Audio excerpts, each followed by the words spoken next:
Hi everyone, hope there's not too much background noise. So this is Verity here from British Triathlon. Just finishing up the recording of the meeting from the 19th, which unfortunately I wasn't able to connect to properly, which was a bit of a pain.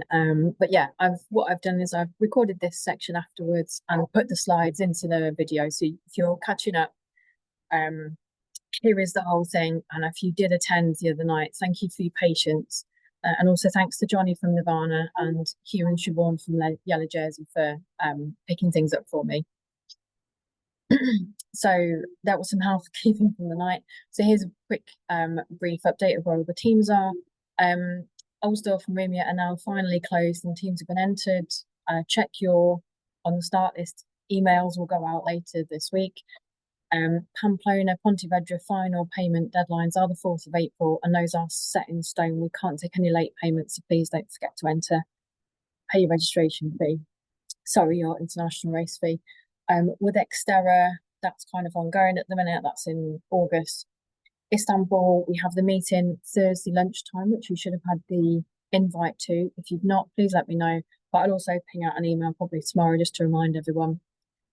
It will be recorded and it will be added to the Facebook group afterwards. And depending on how that goes with questions and making sure everything's in place, yeah, we might send something out to the teams afterwards just to confirm a few things that Nirvana have confirmed. So Zofingen, that's still ongoing. Almere, again, ongoing.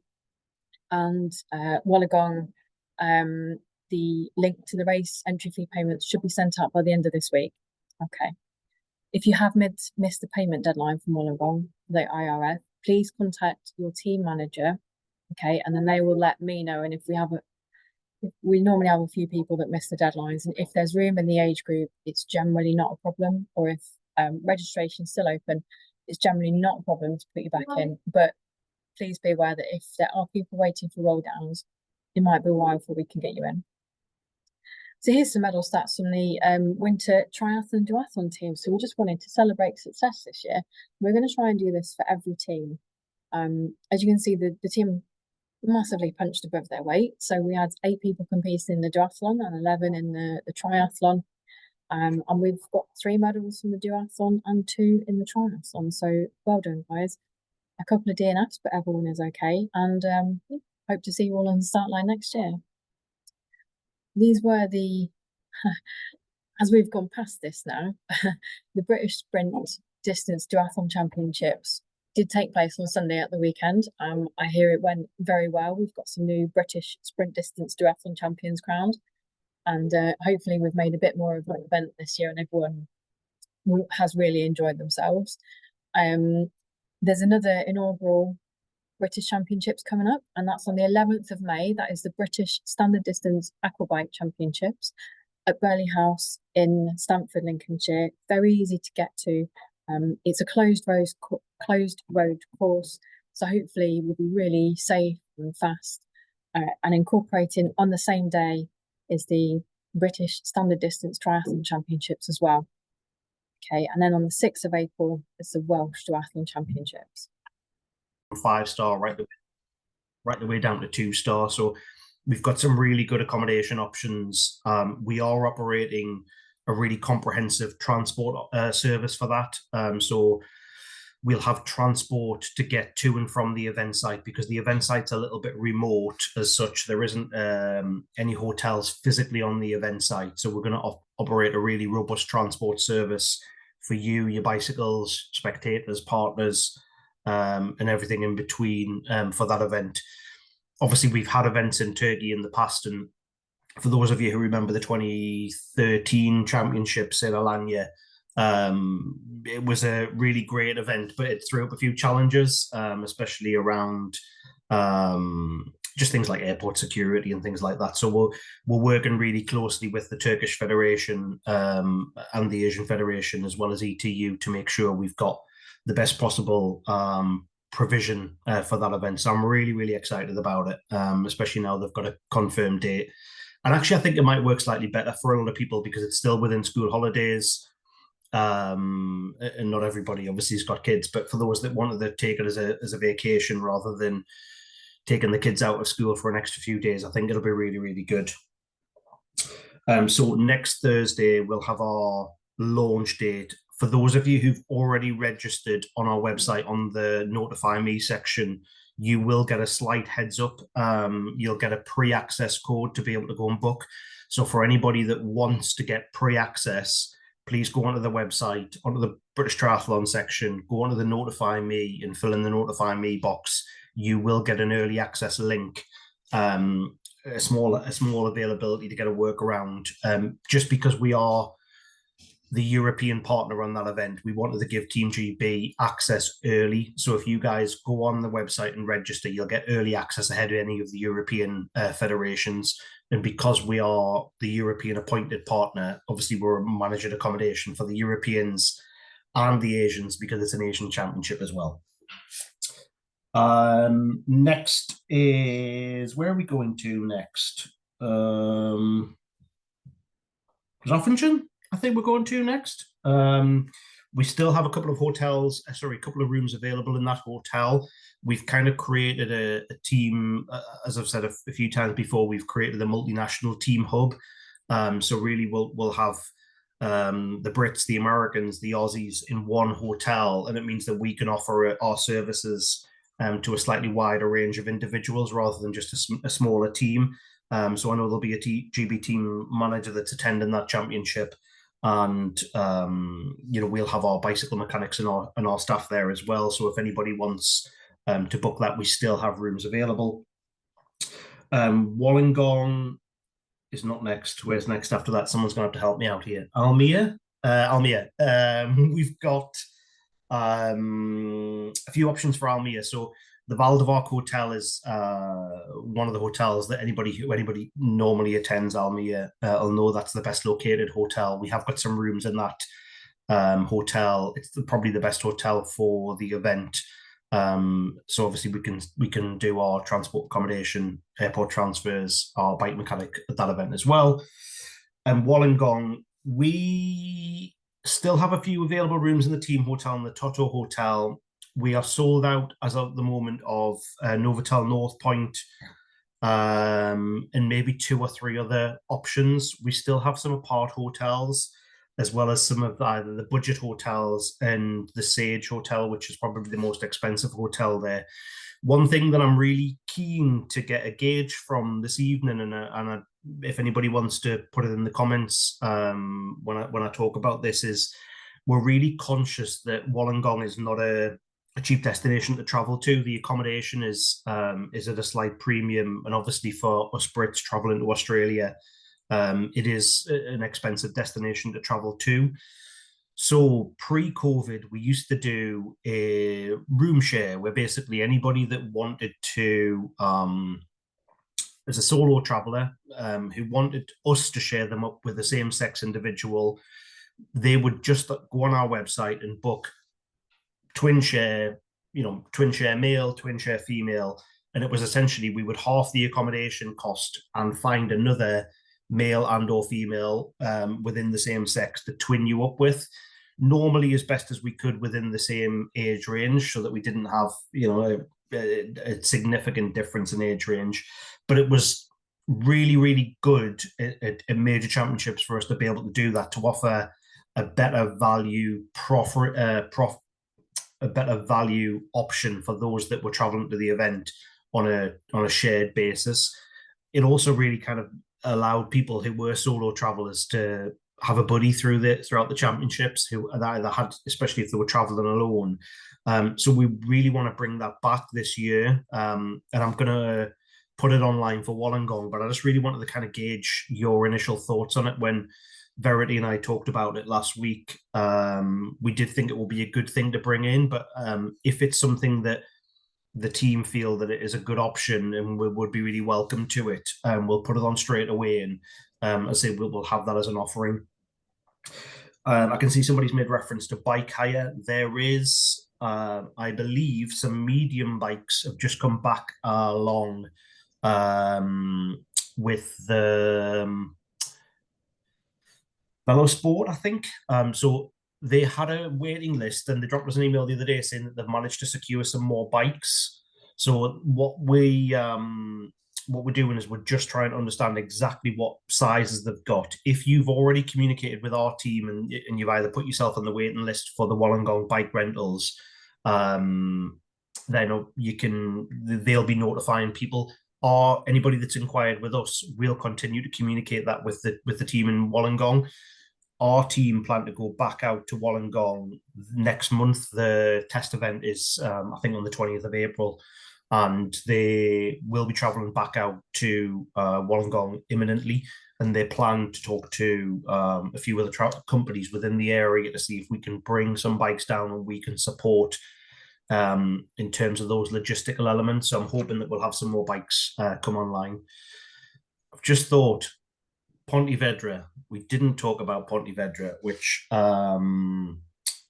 is probably the most attended venue that we've had from a triathlon championships in a number of years. And obviously the 2026 World Championships Grand Final is there again next year.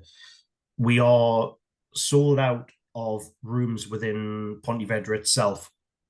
I have currently got a waiting list for a few different properties, but we are going to continue to have rooms come available. So even today we had somebody cancel the Rias Badges Hotel. So anybody that's desperate for a room physically in the city centre, please contact the team and you can go on a waiting list for any one of the properties. We still have accommodation within San Seso, which is a lovely beach resort only 25 minutes away.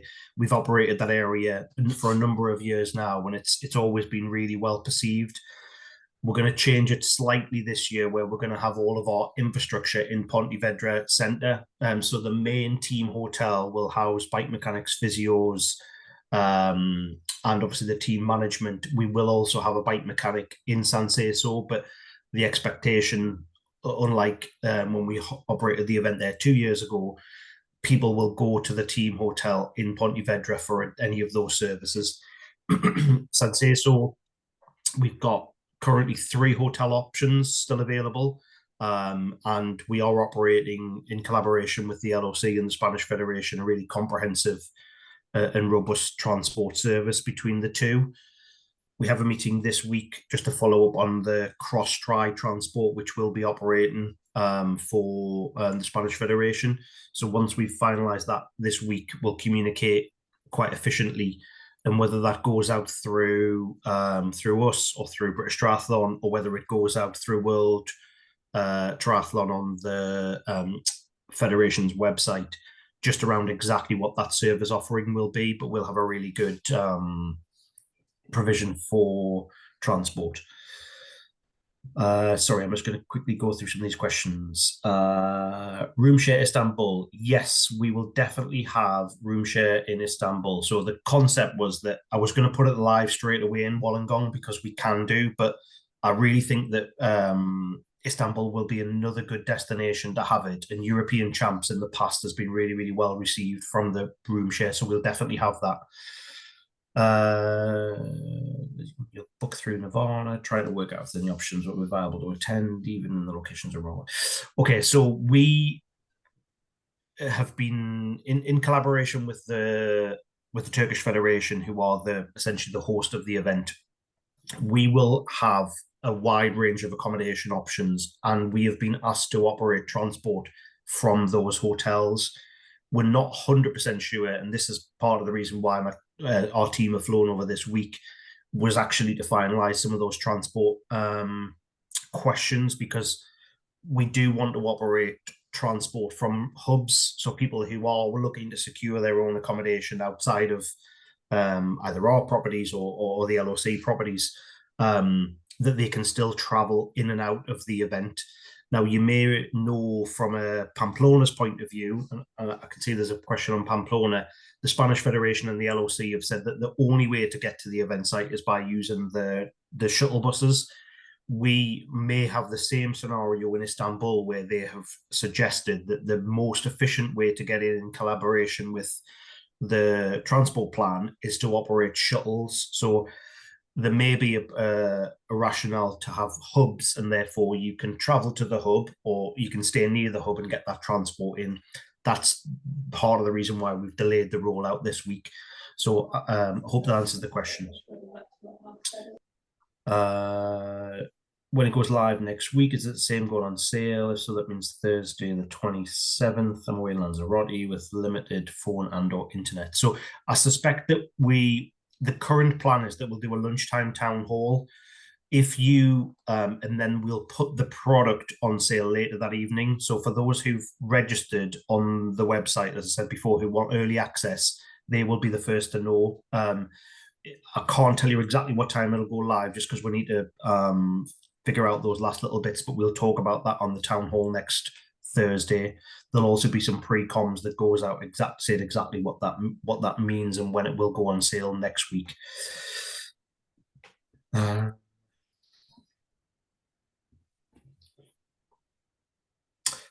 Still provisional Wollongong / Pontevedra schedule. All schedules, and I know the team managers will back me up here who were on this session, will always say provisional, even up until the event day, because things move around very last minute. I feel that if at this stage, if you know broadly when your event is, the date of the event is very unlikely to change, especially for Pontevedra now, because it's a really packed schedule. They've operated the event there for a number of years, and there'll always be the caveat that it's provisional, but the physical days of the events will very likely unchange. What might change is things like when they open transition or when the race physically starts. That's why they'll always have a provisional schedule. But in terms of the race days, I don't feel that at this stage it would change. However, there's always that caveat there. If for any reason you've booked your accommodation and you need to amend it, we're always comfortable to amend it. There's never a charge to amend your accommodation. And obviously, if we've sorted your flights, we'll also look to do that as well. Pamplona, I know I did mention briefly, we still have accommodation in the team hotel and our partner hotel. We're going to hopefully finalize some of the finer detail around some of the schedule and for transport. So we plan to have like a host lunch for those who are staying with us, and then we'll operate transport or like a host meal, and then we'll operate the transport around that. But that'll imminently come. I'm just waiting for my colleague to return to the office this week and finalize that. And I think that should be available on Monday this week with some further communication with it. Overland bike transport. We have got an offering, and I know I mentioned it a few weeks ago. We're working with a third-party company. We will not operate it ourselves. For the 10 or plus years that we operated overland bike transport very successfully, Brexit really threw a spanner in the works, and it meant that the product that we could offer wasn't sustainable at the price point that we felt was the right price point, because we offered a really great service with fully assembled bikes to get you from your home to the race site. And obviously, once we had to incorporate things like carnets and additional movements of bikes around Europe, it was a real challenge. So as far as I can see, we won't physically operate it. What we do plan to do is operate with a partner. So we'll be a referral partner that we're still finalizing. So there may be an offering for Pontevedra, which we've talked to the partner about. We may have an offering for Turkey, Istanbul as well, but it's not a definitive. So if you are looking to get your bike definitely there, please make sure you book it on the aircraft. And obviously, if you want us to support you with things like bike builds, etc., at the other end, then absolutely we can make sure that we can do that. I think that's all of the questions. Anybody got any other questions for us at this stage? I travel to Vancouver tomorrow, just out of interest for anybody that's interested. I'm going to Vancouver tomorrow for the T100 event for a pre-inspection, but I'm also going to Edmonton on Sunday ahead of the 2027 World Multisport Championships. So I'm hoping that when I get back and on the next town hall, I can give you some really, really early 2 years in advance insight into the World Champs in 2027. I know I made reference to the 2026 World Champs on the last call, which we will be finalising imminently, and we'll actually have that boxed off quite soon. The date isn't finalised, but we do want to have an offering on sale early for GB athletes. So again, we'll have that on quite quickly. Okay, any questions for me?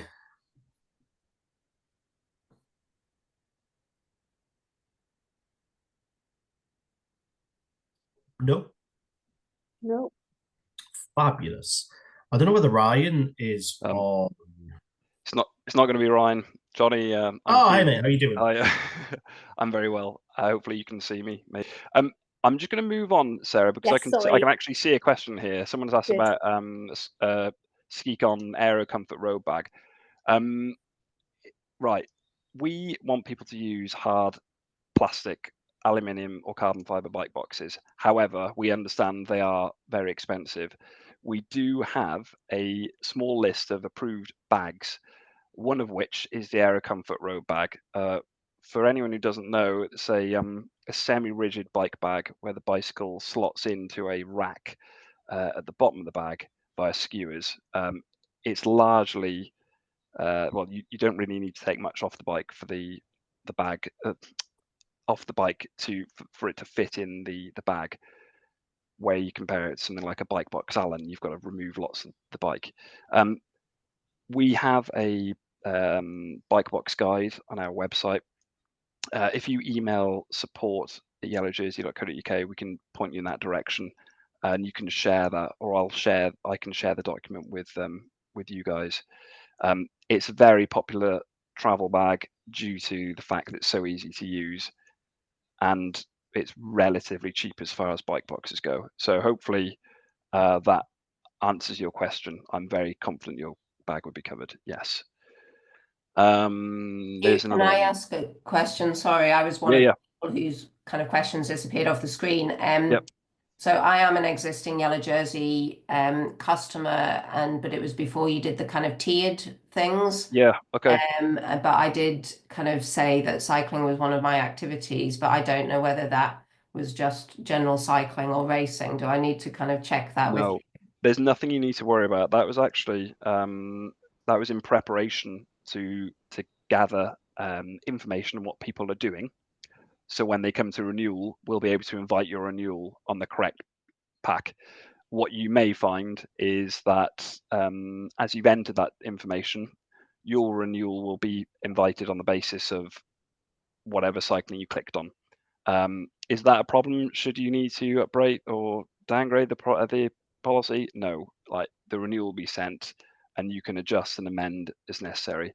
Good question, but yeah, nothing to worry about. Okay, thanks. No worries. There was another good question down here that I did see. Let me just scroll to the bottom. Do I need to have proof of the cost of my bike in case of an accident? Yeah, we do. If you bought a bicycle new or secondhand, we need to be able to see either a receipt, the bank transfer, or if you've got correspondence with the seller. If it's not the case that you've bought a new bike, I mean, I bought a new bike in 2019. Before that, it was 2007 was when I last bought a bike. So I understand. I buy lots of things secondhand. We can insure bikes for the cost of the parts if you've built up a bike, but if you haven't got receipts or any proof of ownership, it's a little bit more difficult for us. But we can sometimes come to an agreed valuation, which would generally be a market valuation. Excuse me, my door's just opened. My son's out there. So yes, you need proof. If you're unsure, call our support team or email us, and we will help. Could you do travel and bike insurance as one option? Almost, yeah. You can do it in one purchase as one transaction, but the policies are two separate policies. So yeah, you can go onto our website, you can select bicycle insurance and whether you're doing short term or annual. When you go to proceed, the website will then ask you, would you like to add travel insurance? And vice versa. If you're buying travel insurance, it will then ask you if you want to buy bicycle insurance. If you click no because you're not sure, let's say you're hiring a bike, and we'll come on to that shortly, you can proceed. You're not going to be penalised in terms of cost. So if you buy them separately or together in one transaction, the cost will be the same. So yeah, does race travel cover UK events? So if that's referring to our bicycle insurance, yes, provided you got Ultimate. If you were referring to The travel insurance, I think the main thing people are concerned about with regards to travel abroad is repatriation costs and emergency medical expenses. Typically in the UK, the NHS would pick you up, and you don't have a large cost to repatriate you back home. We do have event cancellation up to £500 on our travel insurance. So if you had a trip booked and there was an event in the UK, then it could cover that, but you do need to have at least 2 nights accommodation booked. So not sure if that'll answer your question or not, but yeah. Okay, 1-day race insurance. That's another question someone's just asked. No, we don't do 1-day race insurance. I'll just cut this down the middle. For bicycle insurance, if you're concerned about the bike, the minimum amount of cover we do is, I think, 5 days. I should know this. It's 3 or 5 days.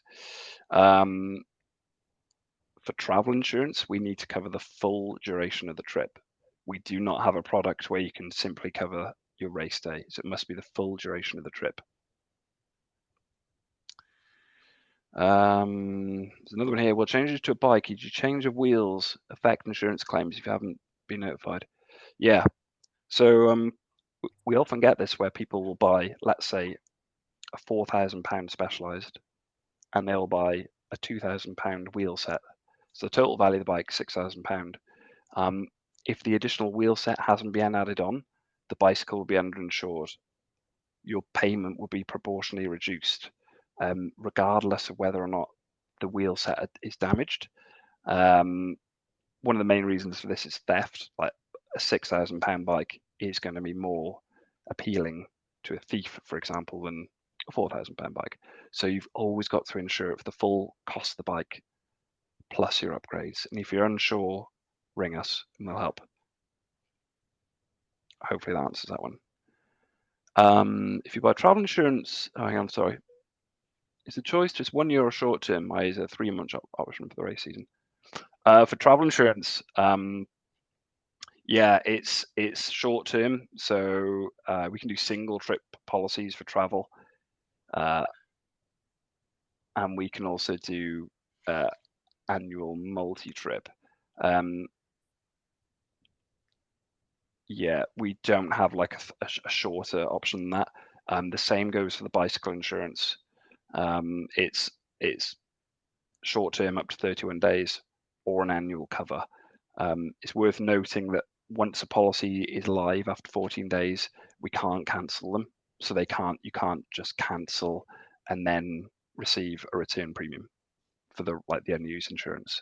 So hopefully that answers that one, George. And again, please email us if you've got any further queries. Was someone asking a question? Sorry. Nope. If you buy travel insurance for main person, can you also purchase travel insurance for non-competitive partner? Good question. You can't split it out. The best example of this is a family. So let's say the mum's doing the triathlon and everyone else is just on the beach. And you bought an annual travel insurance for the family. You'd have to select the relevant activity pack. Everybody in the family would be covered under the activity pack. It's not split out per person. So hopefully that answers that question. Yeah, so I went off on a tangent earlier. I was just going to say about hire bikes. Johnny was talking about hire bikes earlier. We can insure hire bikes as well. So if people are hiring a bike in Australia or anywhere, we do short-term insurance and you can have a hire bike on there. Or if you've got a yellow jersey insurance policy, you can add a hire bike on at any point during the term of the insurance. And you can then remove it when you come off. And the additional premium you pay, it would just be prorated back. So it's a really fair way of working. Yeah. I'm super conscious of time. Sorry. We've got 2 minutes left on the session, so I was going to see if anybody's got any last minute questions for Hugh. It would just be good just to go through them. I'm conscious that Verity will not come back on, but she is going to record. Obviously, she has recorded the session. She will put some additional bits in and share it. But if anybody's got last questions for Hugh, that would be super. Yeah, maybe if we're able to, anyone's got any questions, maybe email Verity. She can give me all the questions and I'll respond with one big concise email, which won't take up your whole evening. But appreciate everyone listening to me. Thank you. Thanks, you. I really appreciate it. And Can I you make said a that. quick comment? Sorry, am I able to just make a really quick comment? Yeah. I was with Sarah when Sarah had her bike stolen in Ibiza. It struck me it was opportunistic. So everybody who's really exceptionally worried about transition and insurance and locking and security, Sarah's bike was the corner one on a long run. My thoughts are, I do now have insurance for my bike, but I take a lock and I lock my bike up in transition as well. And that's, I think, a suggestion that everyone should really think about and consider. Sandra, I think it's a really good point. And if I'm honest, this forum is actually for that kind of sharing of information. I think the whole concept of this forum that happens on a monthly basis is to get you guys together and share information and share really great insights. So it's also for us, to be able to share information with you on the things that we do as a business, and Hugh to come on and talk about Yellow Jersey, which interestingly wasn't a boring topic, and I think everybody had a lot of really great questions on. So yeah, I'm really sorry, just hide it. A really quick one. I actually wrote a note on this just with regards to travel insurance. This happened twice last week. People purchasing travel insurance. If you're purchasing annual multi-trip cover, it's important you buy that as soon as you book your trip. I had an instance recently where somebody had bought annual multi-trip, which was starting in 4 weeks' time, 3 or 4 weeks' time. They would not be covered in any point in that period until the insurance started. In other words, they broke the legs. They couldn't then go on a holiday. They wouldn't be covered because the insurance wasn't started. Annual multi-trip, buy it as soon as you booked your trip. Single trip insurance, you buy as soon as you want to be covered for that specific trip. Really important point. Very easy to get wrong if you don't know insurance. Thank you. And that's me done. Thanks, Hugh. Really, really good. Really appreciate it. What I do just want to quickly wrap up on is if there's any questions for Verity, obviously you can send them through to the age group email at obviously any of the questions that you've got for Yellow Jersey, who we as a business have worked with for a long time, and they're a great team at Yellow Jersey. I would absolutely express that you do reach out to them on the support at yellowjersey.co.uk, and the team there are absolutely fantastic. And those of you who are wanting to attend the town hall on Thursday next week on Istanbul, please make sure you register at the age group at britishtriathlon.org email address, and Verity will get you looped in. As I said, genuinely really appreciate everybody's time tonight. It's really great to get all you guys together and share concepts and share thoughts, and I hope that we'll continue to do this as we go through. Any questions for us, contact us at nirvanaeurope.com. Thank you, guys. Really appreciate it. Thank you. Cheers, everybody. Yeah, thanks, guys. Thanks for your time. I'm going to sign off. See you soon. Cheers. Have a good evening, everybody. Thanks. Yeah, thanks. Bye-bye. Very interesting. Oh, good. Thanks. Bye-bye.